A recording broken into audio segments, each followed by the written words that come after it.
Good morning and welcome to my Sunday vlog. It's Sunday the 9th of February, I think.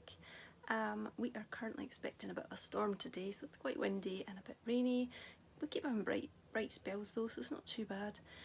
We've been to trampolining early this morning. It was rather wet. I'm going to start my sourdough starter today. I'm really excited.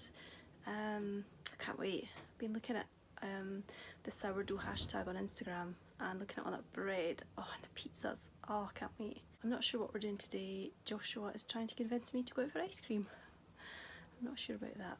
So I'm just come up to my craft room. I'm just going to potter about for a little bit. I need a good tidy. I'm not sure I'm in the mood for tidying though. I might just end up playing with something instead. You know what it's like, you start tidying and then you find something fun, and before you know it you have spent a couple of hours crafting and got no tidying up done. Right, I am ready to make my sourdough starter. I don't have a jar, so I'm going to use my Pyrex jug. It's huge, so hopefully there won't be any overspilling. I found a tutorial online.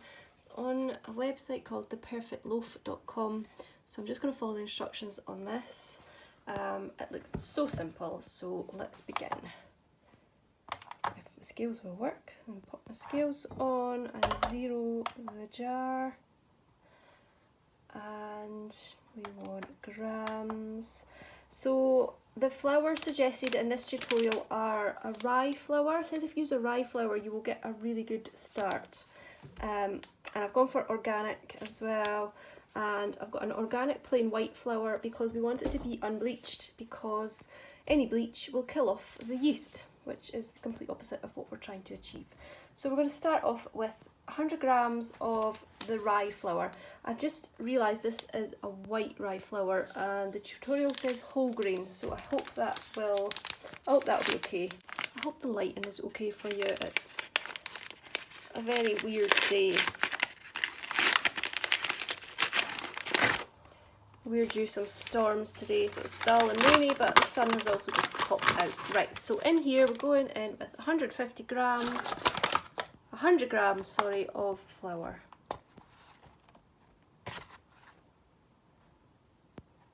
Oh, that's it, 100 grams. And water, we're going 150 grams of water.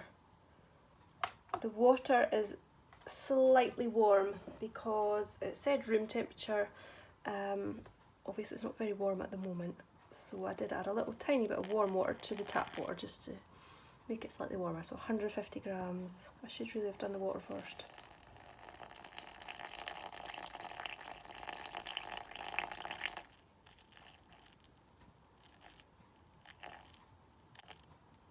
£150 grams, there we go.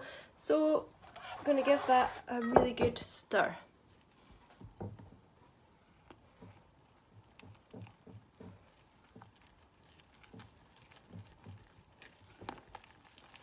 I am really excited about this. I can't wait to be eating sourdough pizza.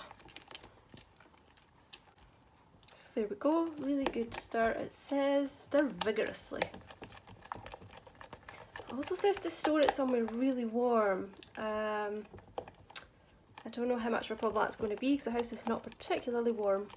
Sitting room is probably the warmest room, so I might leave it in there. Obviously I will cover it very loosely, so I would say that's fine. That's mixed, so there we go, sourdough starter, day 1. The white plain flour is for feeding the starter on the next few days, so we don't use that one today. The good thing about doing it in the jug, I suppose, is that I could see where the level is. So it's just under 200 grams today, and I'm not sure whether to expect that will have risen overnight. I think it depends how warm your room is. It does say not to worry if it doesn't rise too much in the first day or two. We will get there. I'm just going to use this clean napkin, it's a fabric napkin, to cover it, and that way the bowl can still breathe, but no dust or anything will get into it.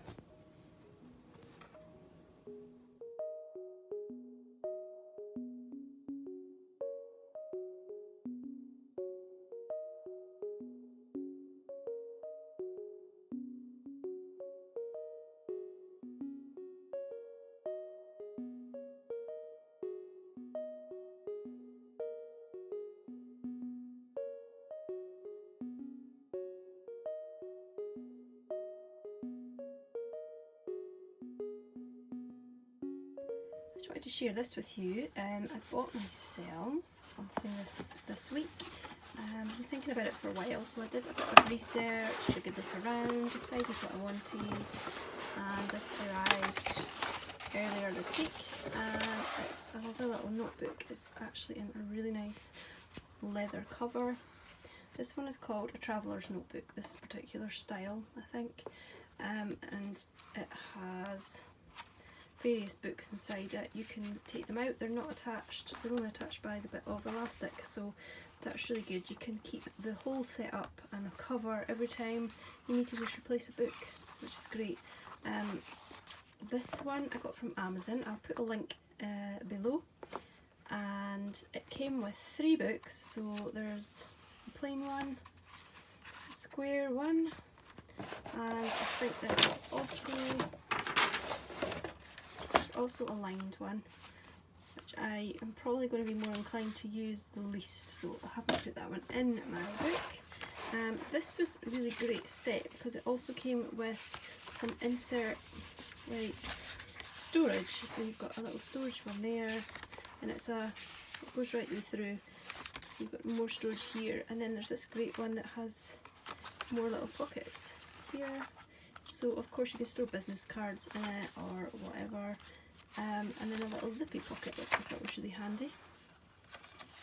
The reason I wanted to get this was because if you followed me last year, you'll have seen I did a lot of scrapbooking, but I feel like the scrapbooking that I've been doing is more for like special photos and stuff, and it's kind of a bigger thing, whereas I just wanted this to be more of like an everyday little book for mementos and reminders and just pretty pictures. If I see something in a magazine I like to tear it out, just stuff like that. So that is the reason for wanting the plain ones.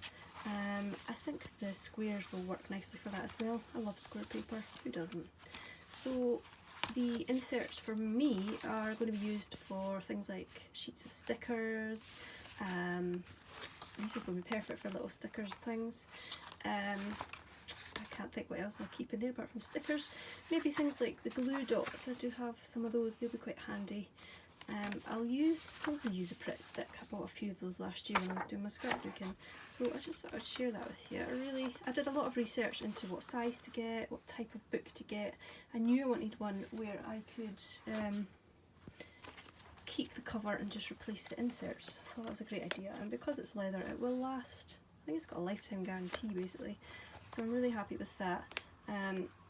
I've seen that you can add little charms onto these, but of course to you and I a charm is just a stitch marker, so obviously I've got plenty of those already. It's got pretty little ends on the ties of the elastic, and this one came with the 3 books, the inserts that I showed you. There's also a clip here, you can clip that onto the cover, and then it holds a pen. I don't want to add that on, I think it's too bulky, and it did also come with a pen, which I think is leather as well.